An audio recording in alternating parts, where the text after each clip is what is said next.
अब तुम इस अस्त्र का संधान अर्जुन पर नहीं कर सकते अश्वत्थामा। तुम्हें इसका संधान अब किसी और दिशा में करना होगा।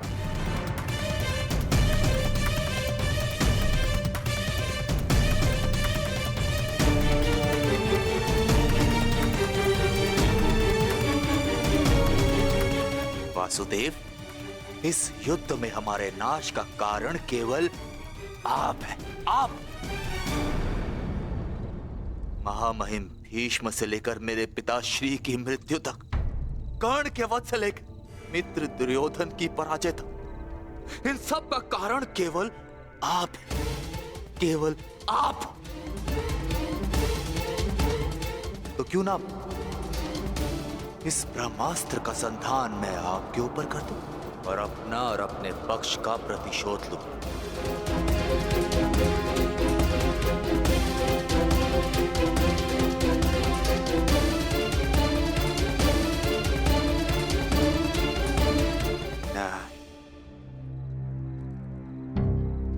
नहीं वासुदेव, नहीं।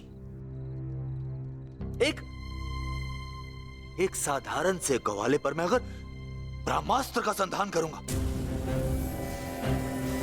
तो ये ब्रह्मास्त्र का अपमान होगा।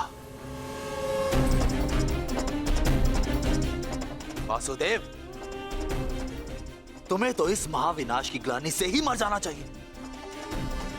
तुम पर संधान करने से क्या लाभ?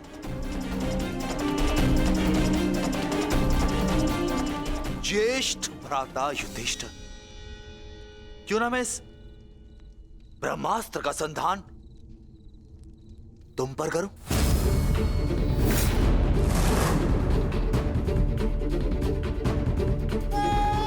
राजा समाप्त, अर्थात युद्ध समाप्त। इस एक अस्त्र से मैं इस युद्ध का परिणाम बदल सकता हूं। तुम्हारे प्राण लेकर भ्राताश्री, परंतु नहीं, क्योंकि जिस मित्र दुर्योधन के लिए हमने ये युद्ध लड़ा वो अपने जीवन का युद्ध हार चुका। इसीलिए इस युद्ध और इस विजय का कोई अर्थ ही नहीं है। भ्राता भीम, गदाधारी भीम, क्यों ना इस ब्रह्मास्त्र से मैं तुम्हारा संहार कर दूं? क्योंकि तुमने मेरे पिता के साथ छल किया और बड़ी निर्दयता से मेरे पिता का अंत करवाया।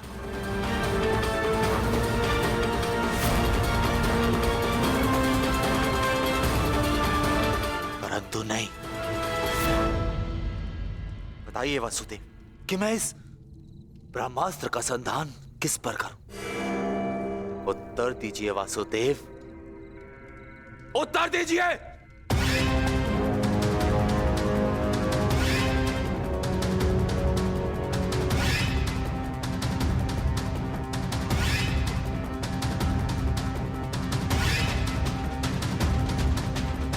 संधान करूंगा, परंतु उस पर जिस पर संधान करने से मेरा वचन पूरा होगा, जो मैंने अपने मित्र दुर्योधन और अपने पिता की जल्दी देह के समक्ष दिया कि मैं पांडवों के संपूर्ण वंश का विनाश करूंगा।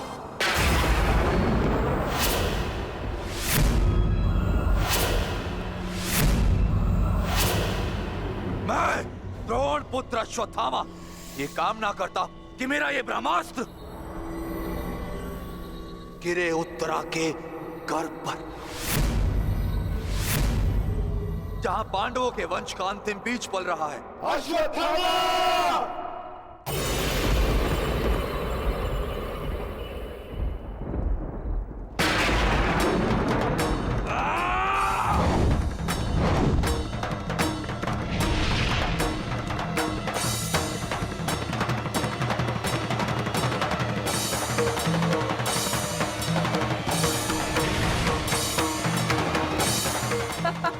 आता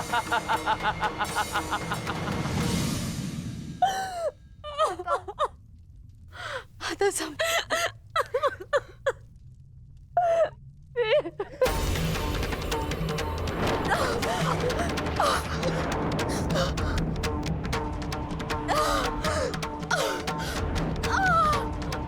क्या हुआ पुत्री, तुम ठीक हो ना?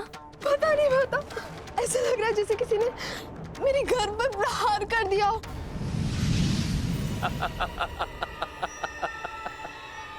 पांडवों के वंश का विनाश। अश्वत्थामा! ठहरो पांडवों, आज तुमने एक ब्राह्मण होने का धर्म त्याग दिया है अश्वत्थामा।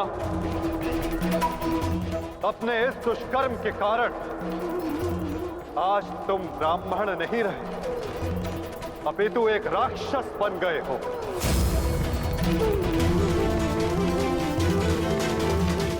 आज तुम्हें वो दंड दिया जाएगा जो एक राक्षस को दिया जाता है। तुम्हें अपने दुष्कर्मों का परिणाम भुगतना होगा अश्वत्थामा। परंतु माता, उत्तरा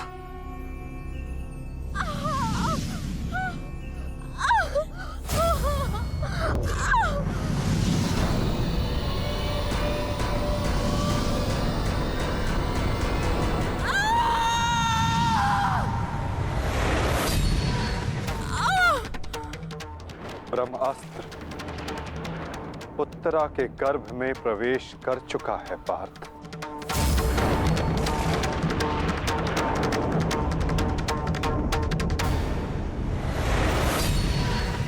नहीं माता, ब्रह्मास्त्र का प्रहार कभी व्यर्थ नहीं जाता पार्थ। और उत्तरा की कोख में पल रहे नवजीवन के प्राणों पर यदि कोई संकट आया तो ये संकट केवल उसके प्राणों पर नहीं, उसके भविष्य पर नहीं, अपितु समस्त संसार के भविष्य पर आएगा पार्थ।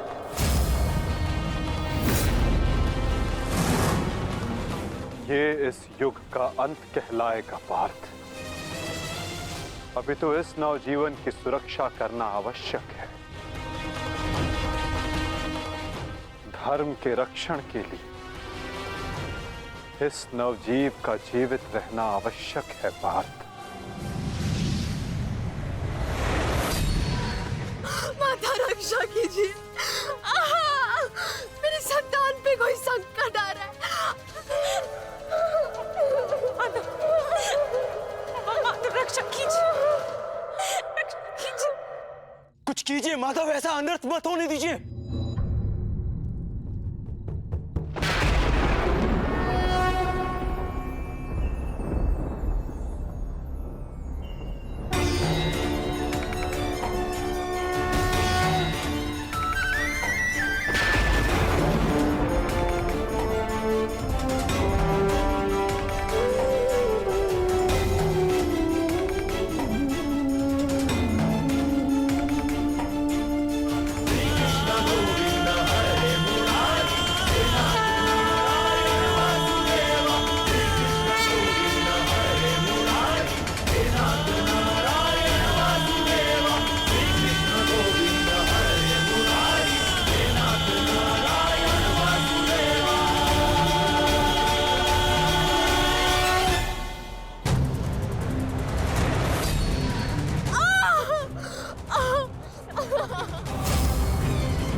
अभी ये बालक सुरक्षित है।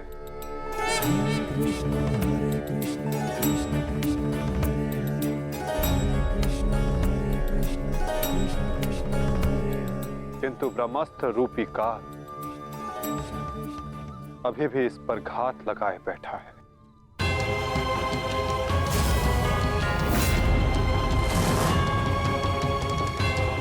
इसलिए मैं स्वयं इस बालक की सुरक्षा और इसका मार्गदर्शन करूंगा।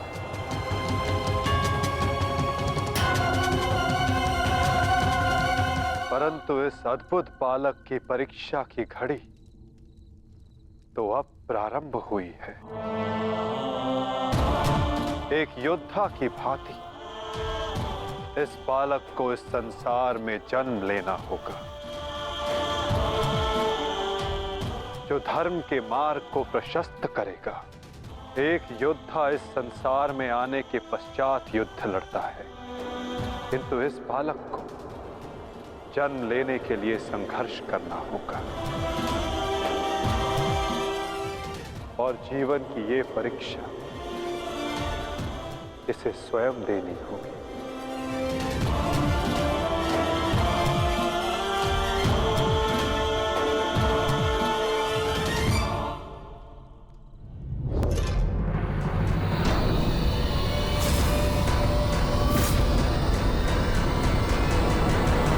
तुमने सीमा पार कर दिया अश्वत्थामा।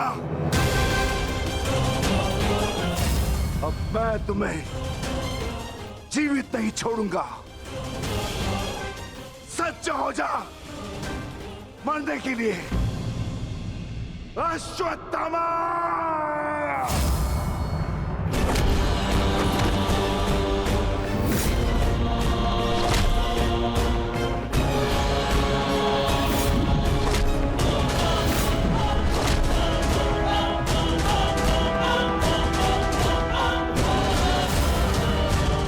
ठहरो विकोदर।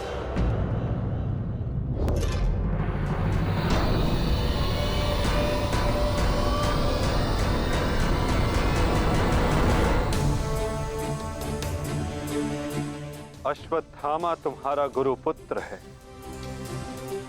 और जन्म से एक ब्राह्मण भी। इसकी हत्या का पाप तुम अपने सर पर ना लो विकोदर।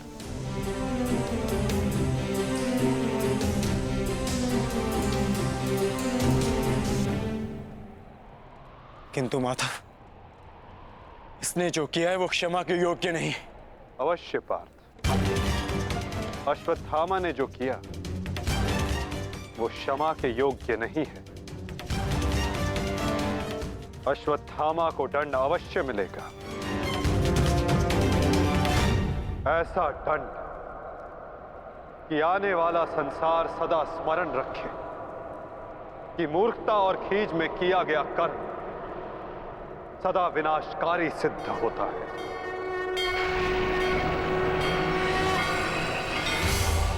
पार्थ, अश्वत्थामा के मस्तक की मणि निकाल।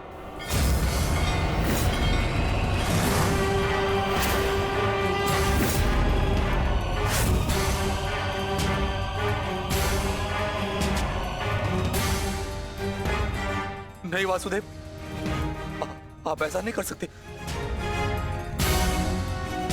देना है तो मुझे मृत्यु दंड दीजिए वासुदेव, परंतु ऐसा मत कीजिए। तुम वीर गति पाने के योग्य नहीं हो अश्वत्थामा। तुमने जो किया है उसका दंड तुम आजीवन भुगतोगे।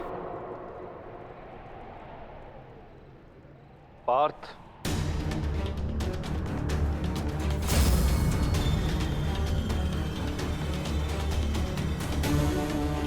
रुक जाओ अर्जुन। अर्जुन, मैंने कहा मेरे पास मत आओ, रुक जाओ।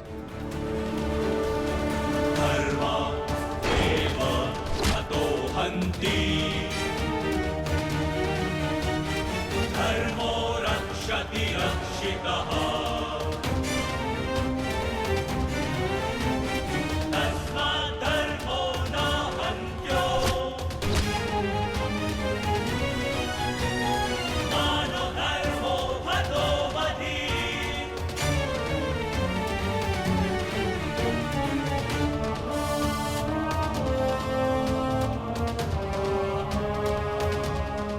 अर्जुन नहीं नहीं अर्जुन धर्मरक्षति रक्षितः नहीं अर्जुन नहीं अर्जुन मानधर्मो हतो अर्जुन नहीं नहीं अर्जुन अर्जुन नहीं नहीं अर्जुन धर्मरक्षति रक्षितः नहीं अर्जुन नहीं अर्जुन मानधर्मो हतो अर्जुन नहीं वासुदेव क्षमा कर दीजिए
मैं तुम्हें श्राप देता हूं अश्वत्थामा, तुम्हारे ये घाव कभी नहीं भरेंगे। तुम चिरकाल तक आजीवन ऐसे सड़ते रहोगे।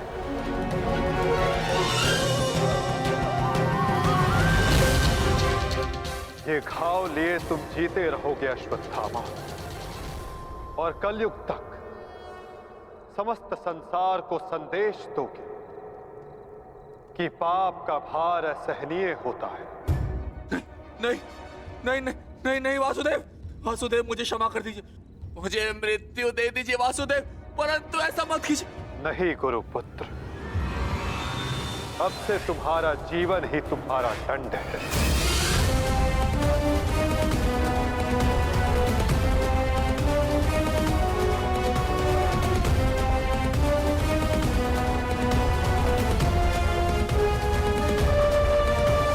तुम्हें श्राप देता हूं अश्वत्थामा, तुम्हारे ये घाव कभी नहीं भरेंगे। तुम चिरकाल तक आजीवन ऐसे सड़ते रहोगे। ये घाव लिए तुम जीते रहोगे अश्वत्थामा, और कलयुग तक समस्त संसार को संदेश दोगे कि पाप का भार असहनीय होता है। नहीं नहीं नहीं नहीं नहीं वासुदेव, मुझे मृत्यु दे दीजिए वासुदेव, परंतु ऐसा मत कीजिए। नहीं गुरुपुत्र, अब से तुम्हारा जीवन ही तुम्हारा दंड है। ये क्या हो गया विदुर, ये क्या हो गया? एक भूल के कारण मेरा समस्त वंश समाप्त हो गया विदुर, समाप्त हो गया। यदि उस सभा में मैंने अपने पुत्र को रोका होता तो आज मेरे सभी 100 पुत्र जीवित होते।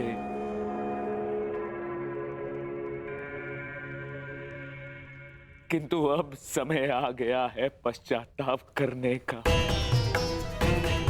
जाओ विदुर, और पांडवों को जाकर संदेश दो कि वो आकर अपना राज्य ग्रहण करें, और भीम से कहना कि वो मेरी सभा में आने से पूर्व वो मेरे समक्ष आए। मैं उस वीर से मिलना चाहता हूं जिसने अपनी प्रतिज्ञा पूर्ण करने हेतु मेरे 100 पुत्रों को काल की गाल में डाल दिया। जाओ विदुर, जाओ।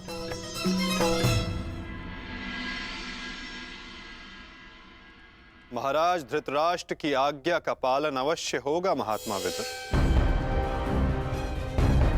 कल पांडव उनके समक्ष अवश्य प्रस्तुत होंगे।